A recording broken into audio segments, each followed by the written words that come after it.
Good morning and welcome to this Friday Friday. I love a Friday and I love my barbecue for those that are not South African. And welcome to session 5 or part 5 of my series on conscious living. And in today's session we're going to cover goals. But as with anything that I've covered up to date, this idea about setting goals, time management, stress management, conflict management, what is the other one? Organizational skills, all starts with ourselves, all starts with me. So it starts with self-management. So today's session is certainly not going to be on how do we set goals, but it's certainly going to be about how do I work on myself in order to achieve those goals. Morning, Rain, thanks for joining. So it's important that, again, everything comes back to myself. So we have to start here. Now, in this session, and the importance of setting a ground for the session is most of us spend our lives, as I've touched on before in other sessions, in a mindless state, in a zombie-like state, in a running around like a chicken without a head state. And this is the doing mode, very much a doing mode. Go, go, go, go, go. Let's do this, let's do this, let's do this. Very much a goal-driven, goal-focused state.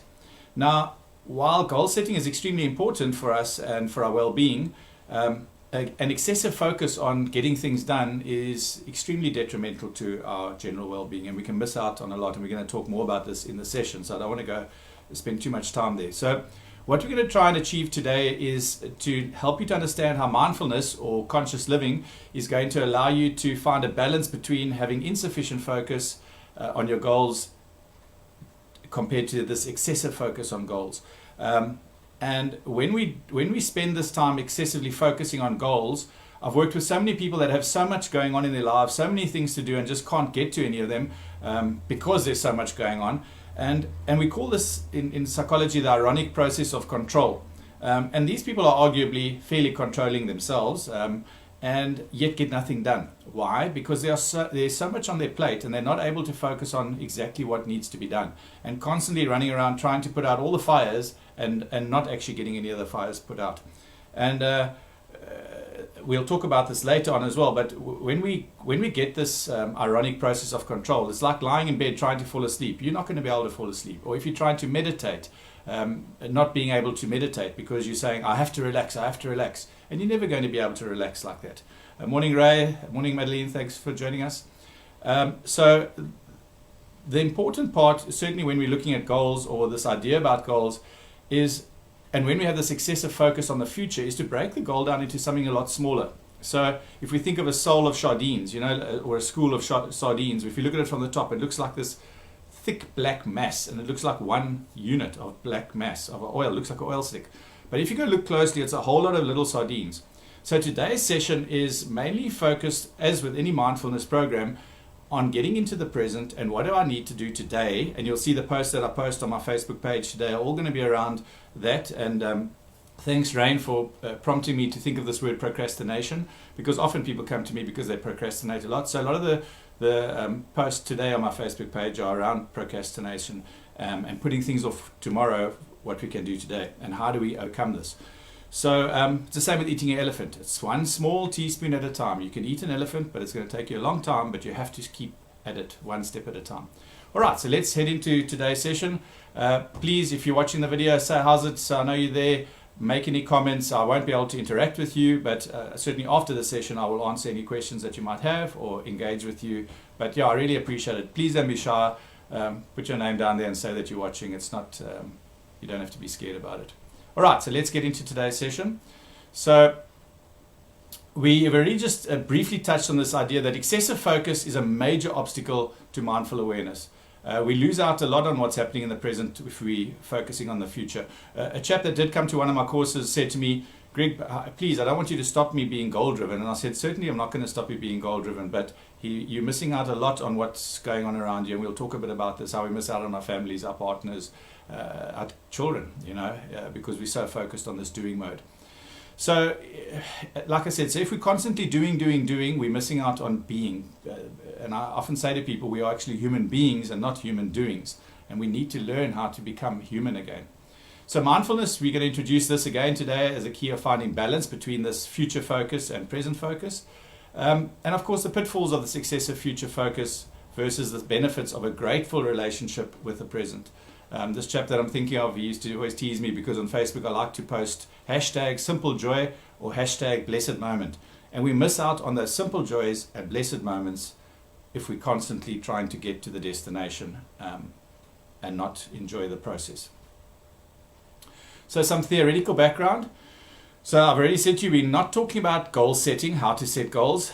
This is about what do I need to do in the present in order to achieve my goals. So there are other sessions when we can talk about SMART goals and all that kind of stuff, but ultimately it's what am I doing, and we've got to take ownership back, and it's all about controlling myself in order to achieve my goals.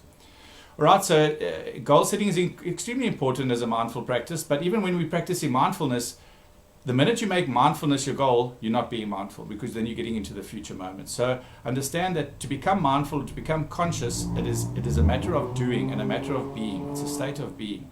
All right. Then I've just briefly alluded already to process goals versus outcome goals. We often forget that when we are setting ourselves a goal, that is an outcome goal. So if I want to lose 10 kilos, if I want to run comrades, if I want to do some of these things, these are outcome goals. Now, we cannot achieve that outcome goal if we don't work out what do I need to do to get there. What are the small steps? It's like an alphabet. You can have all A, B, C, D. You can't jump from A to Z. You've got to go A, B, C, D, E, F, G, all the way to Z to get to Z. So there's a number of process goals. And this is extremely important when it comes to talking about goals and being present focused. We've touched on this present focused versus future focused already. So when we're in the present, we need constant feedback. All right, and this will increase your persistence and motivate your performance. So if you're trying to lose weight, if you can get on the scale, if you're trying to build muscle and you can look in the mirror and you can see a difference, then we get this feedback, okay? But if your goal is vague or very slow to reach, it's a lot more difficult to monitor. Let's say you're trying to become a millionaire and you don't see the money coming in. This is very vague because you haven't said, this week I want to earn 100 Rand or I want to earn 500 Rand. So you have to have there must be a good feedback mechanism. Otherwise, there's going to be insufficient focus and you won't be going on to try and achieve your goal. And then when it comes to future focus, again, this excessive focus, like I alluded to just now, impacts extremely negatively on your well-being if you are always in the future. And this can cause workaholism, and then you're neglecting your family and friends and not making time for self-indulgence. We spoke about bathing the other day and giving yourself the self-indulgent bath, and taking up your hobbies, and then you can't even enjoy life because you're constantly chasing. And this chap that I keep thinking about in the back of my head was so driven. He wanted to retire by the age of 44, 45, but he was missing out on so much of his life and not able to sleep at night, etc., because of this mission that I have to be able to retire at 45. All right, so this excessive striving can also decrease reaching of outcomes of goals. Like we just said just now, that if you keep trying to sleep or trying to relax when you're trying to meditate, you're not going to be able to relax. So it's in a strange, paradoxical way, it decreases you reaching that goal. And if we get ahead of ourselves or if that goal's too big, we also sabotage the process. So, for example, there's the Spa Ladies race here in South Africa where the ladies have to do 10Ks and there's a 12-week program. And I've got that program and I use it with a lot of people to get them to start moving and to start exercising, because anyone can actually run 10Ks in 12 weeks if they follow the program. And I tell them, don't get ahead of yourself, because if you don't go and read what's in the program, just follow week 1 and what you have to do on the Monday, then the Wednesday, then the Friday. Don't go and read week 4, 5 or 6, because somewhere along there it says you have to run for 40 minutes. And I jump into the comrades, and I've been fortunate to be able to do comrades. I like to think of myself not as a runner, but someone who wanted to test myself, because it was 2 years of comrades up and down, and then I'm back to doing 5Ks or 6Ks now. But if you go and jump ahead of a 6-month program in comrades, in month 4, it says you have to run 60Ks. Now, if you're not able to even run 10, that frightens you off. So don't get ahead of yourself when you're trying to plan a goal, but just follow the program and you will reach it. It's one step at a time. Don't get ahead of yourself. So don't see this thing of running 60Ks, but if you can run 10, you'll get to 20. If you can do 20, you can do 40. So just follow the process and trust the process and break it down into bite-sized chunks. And then we have to stick to the program and trust the process, but you don't need to stick to the program 100%. Some people are such perfectionists. I think I'm posting a post today on Facebook around perfectionism is the mother of procrastination. Perfectionism is the mother of procrastination.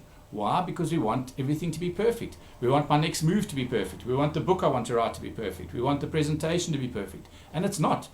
I'm always saying if you follow any program, whether it's a training program, a presentation program, as long as it's 70 to 80% there, that's good enough. It should never have to be perfect. And the future, the minute we get into the future, we are stuck in our thoughts, and then we're not present, and we are not actually doing. So action speaks much louder than words or thoughts, all right? So this future orientation, or living in the future, is an extreme obstacle to mindfulness, and it's an extreme obstacle to actually achieving your goals. And we're going to talk about this next idea here, that and how goals, I think it's the very next exercise we're going to do, how it affects our future happiness. We keep thinking, when I retire at 45, when I write my book, when I'm finished doing this, when I achieve that, then I'm going to be happy, which stops you from being happy right now. And I think we've spoken about gratitude, or we might touch on gratitude this week or next week, but gratitude is extremely important, and we miss out on that because, so we're not allowed to be happy now. I've got to work myself into a coma because I'm only going to be happy once I can retire at 45 or 50. But I promise you won't be happy, and I'll show you how now. So we can't do without future planning, so we have to have future planning, but there's got to be a balance between future planning and this present-centered living and what I need to do in the present. The default mode, like I said, is often this one of doing and not being. And we're going to try and look at the difference between insufficient focus, excessive focus, and then a balanced focus. So this is this exercise I spoke about. So now what I want you to do is I want you to think of a goal that you wanted to achieve, say 5 years ago or 10 years ago, something big that you wanted to achieve. And whether it was immigrating to New Zealand, or going to Canada, or buying a house, or having a child, or getting your degree, just get an idea in your mind of something big that you wanted to achieve, not in the recent past, but probably fairly a while ago. All right, now I want you to think of the following questions as I run through them. How often do you think about the fact that you've achieved that goal today? To what extent do you still dwell on this accomplishment? To what extent have you taken this achievement now for granted? To what extent did you work towards this goal because you thought it would bring you happiness?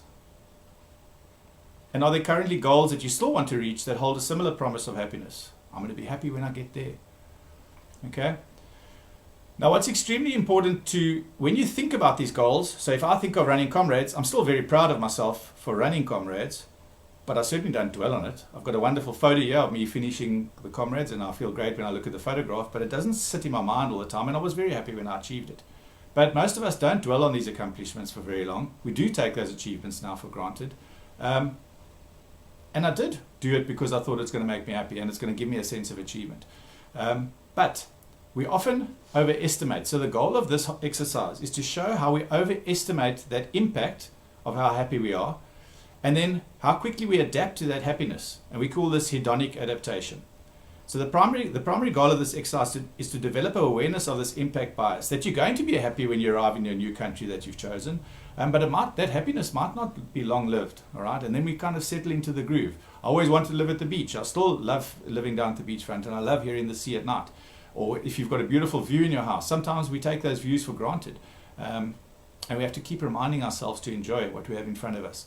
So I had a young lady, just to use an anecdote, that came to me once, and she was doing her PhD, and she felt very disappointed in the fact that she wasn't really feeling happy about doing her PhD, because when she did her master's, she remembered feeling wonderful walking across the stage getting the degree, but as she says, as I went down the stairs on the other side, the happiness was gone already. Now I was going to do my PhD, and she's so scared that after doing her PhD she's going to feel the same way, because she's chasing happiness outside of herself rather than feeling happy inside of herself.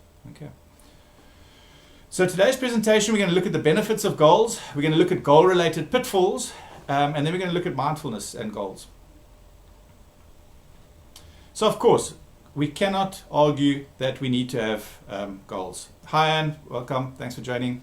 So career goals, leisure goals, personal goals, small goals, big goals. Often we forget the leisure goals, but we need to build those in, make sure that it's a bit self-indulgent, but we have to build in those self-indulgent rewards into our life. So they're a big part of our life.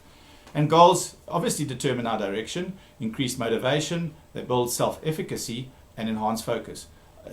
Just want to quickly say something about that line of building self-efficacy. That means I can learn to help myself.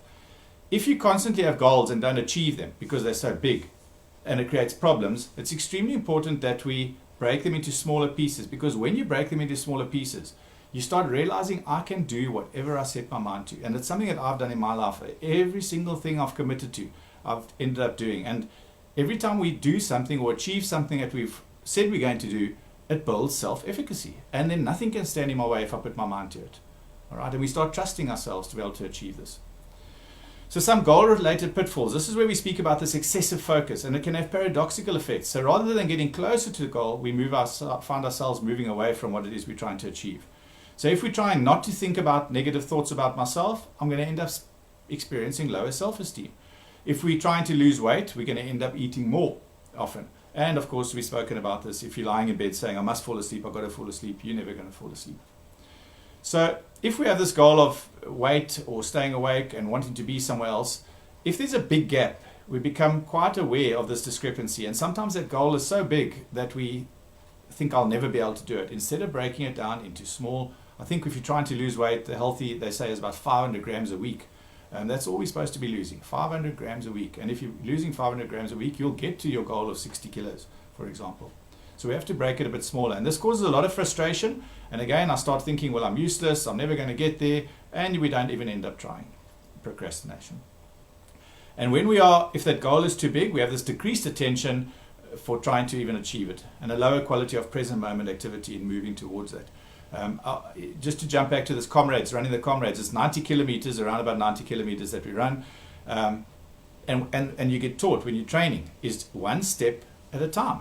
Don't even get ahead of yourself. One step becomes 2 steps, becomes 500 meters, or 100 meters, 500 meters, 1 kilometer, and they count those 1 kilometers off. So it's just literally 91 kilometer runs. If you, some people even broke it down into steps. So it's a whole lot of small steps that you've got to take. And it's going to take you 12 hours to do it.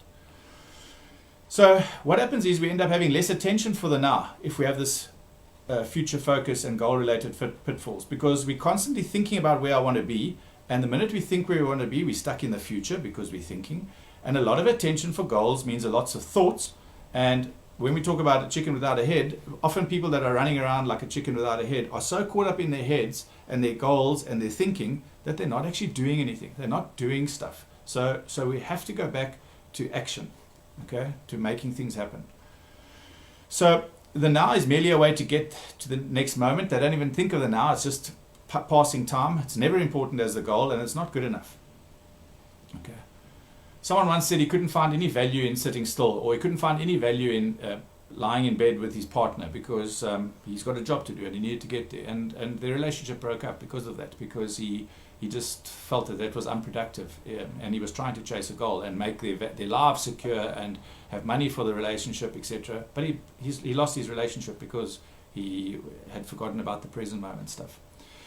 So when we've got less attention for the now, and the now, as I said, it's never good enough. We've got to start thinking of what it is that we need to do. And the value of now only depends on goal contribution. So sitting still is not going to contribute to my goal, so I'm not going to be sitting still or lying in my bed or chatting to my family. And they can't see the true value, and they miss out on those simple joys. And the fact that even aimless moments can be so enriching. I often speak to adults, parents, when they're with their children, and so many of them want to control the play. They want to say, well, let's do this. That seems mindless. Why would we play such a silly game? Children don't necessarily have an aim to their game. It literally is aimless play. But you cannot believe, I've got 2 young boys, 6 and 8, and how enriching those moments are when you spend with them and in random play. Let them decide how to play. It is such a moment that you can miss out on if you're trying to get somewhere else. So when we have this less attention for the now, the focus, this is another drawing which shows that our focus is stuck there in the future, and we've got to work out how do we bring this back. So a lot of attention for goals means that we're spending a great amount of time in our heads thinking. And we can have these neutral or positive thoughts, which is what's on my to-do list. If I can manage to do this, I can do the following. When am I going to finish? And then the negative thoughts, what if I don't succeed? I'm not sure if everything's going to work out fine. I can't permit myself to fail. Again, just using the word comrades. Many people don't run comrades because they're scared of failing. They might not run it because they say people are going to laugh at me if I don't finish. I'm going to feel like an idiot. I'm not going to have any backbone if I don't. I want to be disappointed in myself. So they don't even try. Okay. So fear and worry anxiety is another reason why people don't even start something. Then of course the happiness illusion, which we spoke about in that exercise just now. Many goals are set because we believe that just by achieving them it's going to make us happier. So we overestimate the anticipated impact of future events. We call that impact bias. We think we're going to be so happy when we get our new car, and then we buy a new car, and then we racked by guilt and we take it back or say, I don't even like this silly thing, the color's not what I wanted. Or we just get used to that car, and that hedonic adaptation we spoke about, and we have this very short-lived happiness. Whereas, as we have said countless times, that every single blessed moment, every breath that you take can be a happy moment if we're happy inside. So we need to try and move the attention into the now. So our focus needs to be on the future. We need to know where we're going, but there must be a much broader spotlight on what's happening now in the present, and what do I need to do now to take these small steps to get to where I'm going. And another huge problem today, and I want to use this terrible phrase that's become a thing, the youth of today, is instant gratification. We need to learn delayed gratification. We all want things now, and it's going to take too long to get there. There's someone that I know quite closely that wanted to do something, but they said it's going to take them 4 years to do it. And I said, yes, and? Yeah, but I'm already mid-30s, how am I, you know? And it did take them 4 years, but they've achieved that goal now. But they were scared that it's going to take them 4 years. But if you don't start, the 4 years is never going to come. It's going to keep moving ahead of you. So start. Even for myself doing my master's, people said, are you mad? You're not going to earn money for 2 years.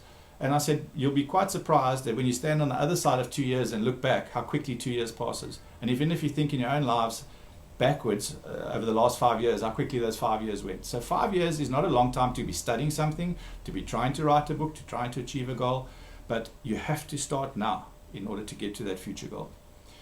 So when we are focused on the present, we have undivided attention for my action in this present moment, and we are less frustrated between the gap between now and the goal. And I know if I just keep pegging away at it, it's like comrades, if I just keep putting one foot in front of the other, I'm going to finish. I will walk 90 Ks or run and walk. You actually do about 20 Ks of walking in the race. And I'll be less distracted by negative thoughts, because negative thoughts, I'm not going to finish, I'm not going to be able to do it, has little impact on whether I'm going to achieve it or not, because I know if I just keep putting one foot in front of the other, and I don't stop and I don't go backwards, I will get to my goal. And of course, there's anxiety and fear, and I've said this before, this one says false expectations appearing real, but false evidence appearing real. It's a great acronym to think about fear and how fear just plays this role in the back of our heads. The thought that we're not going to have something that we think we need, and we can never beat fearful thoughts. We can't, so we need to just ignore them, okay? And they do have no place. It's only a thought. It's not the truth. So fear is a thought about the future, and there is no reality because we can't test it. So we need to recognize the fear, turn back to the present moment. One of the things I thought about was doing the comrades was, even if I don't finish in time, let's just say I can't finish it in 12 hours, I'll finish it in 20 hours. I didn't realize that they actually take you off the road. And I thought, even if I finish it in 20 hours, it'll be the furthest I've ever run in my life. I mean, who runs 90 Ks? So there is no fear of not finishing. Just make your own rules and you will be able to achieve it. So pay attention. So of course, this thing about, we spoke about gratitude, paying attention to what is extremely important versus always looking ahead. And we need to start getting satisfaction in the now. Every one of those little goals, if you can just keep ticking them off, even on your to-do list, if you've got a whole lot of stuff on your plate, as you tick them off, it's an extremely satisfying achievement if you've got a to-do list. Some people don't even have to-do lists. The to-do list is all in their head. And the minute you put it down on paper and can start crossing them off, you're going to start feeling satisfied. All right, rather than getting to the end goal, which is to clear your to-do list, for example. And there's more attention for the way to the goal. It's easier to see then what life has to offer and the steps, and actually to breathe a bit in trying to achieve that goal. So I want to say thank you for listening in. So just a quick recap. It's extremely important. In psychology, we call it graded task assignment. So set your goals by all means, but you have to come back to the process goals to say, what is it that I need to do now? If someone's sitting in my office, when I say to them when they leave there, what is the first thing you're going to do the minute you walk out my door in order to achieve what it is that you're trying to achieve? And I'd like to appeal to each one of you that have been listening today to think about, once you finish this presentation that I've just given you, what am I going to do now in order to take the next step to get to what it is that I'm trying to achieve? So thank you for listening. Please share the broadcast if you liked it. Like my page, go and have a look there. There's a whole lot of videos if it's the first video you're watching. As I said, I keep posting topics relevant to what I spoke about today during the course of the day across my page. Thank you for joining. Have a lovely Friday. Have a lovely weekend. And I'll see some of you guys tomorrow, and I will be doing some broadcasts tomorrow. Cool. Have a lekker day. Cheers. Bye.